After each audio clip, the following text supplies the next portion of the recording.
নমস্কাৰ, মোৰ নাম আখতাৰ হুছেইন শ্বেখ। মোৰ ঘৰ পলাশগুৰি। তো মই কিবা এটা কাৰণত বা কাৰোবাৰ এটা থ্ৰু দি মই কিবা এটা কাৰণত মই BPF দল জইন কৰিছিলোঁ আজিয়ে। তো মই ঘৰত আহি কিনে মই বুজিলোঁ বাৰু মই আচলতে BPF দলটো জইন কৰা বৰ ভুলেই হৈছিলে। আচলতে মই ৰাজনীতি কৰা মানুহে নহয়। তো মই এতিয়া ভালকৈ ভাবিলোঁ আৰু মই ৰাজনীতিয়ে নকৰোঁ বাৰু। BPF হওক বা যিকোনো দল হওক মই জইনে নকৰোঁ।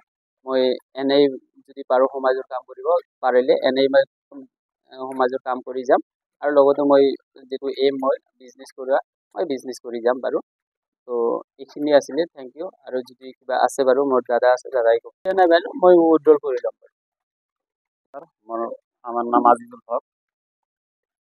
আমার ছোট ভাই একজন পড়াশোনা করতেছে, শিক্ষিত,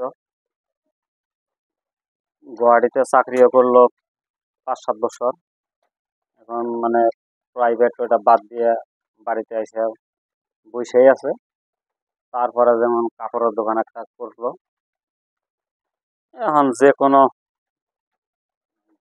এখন পার্টনার সার্টনার নিয়ে কিবা একটা দলে বদলে গেছে, মানে যাওয়াটা খারাপ হয়েছে।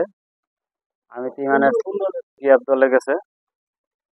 তো আমি কইলাম যে না, ওর জন্য আর কি এটা ঠিক না, এই BPF যে কোনো পার্টি করা ঠিক না, এটা বাদ দিয়ে দাও। বাদ দিয়ে দিলে সবচেয়ে ভালো হবে, তোমার বিজনেস তুমি করে খাও আর কি। শ্রীরামপুর সমষ্টি পার্টনার এখন আমার ভাই আরেকটা আছে, ছোট ভাই, ওটা ইপিপিএল যোগদান করে।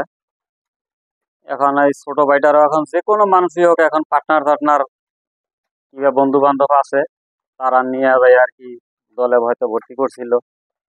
পরে শুনে যায় না, আমি এটা বাদ দিয়ে দিলাম আর কি, যে এটা করা লাগে না, এটা বাদ দিয়ে তোমার দোকান কইরা তুমি খাও আর কি।